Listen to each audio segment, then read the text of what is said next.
Малко преди 6 часа тази сутрин микробус с 7 пътници се удря челно в сръбски автобус, в който пътуват 64 туристи.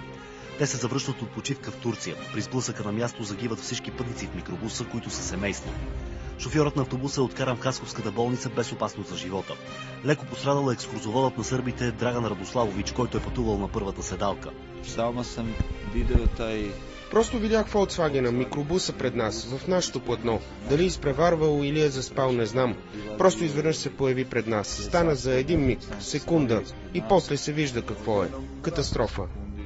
Жертвите са турски гастарбайтери от Германия, които са се прибирали за отпуската в родината.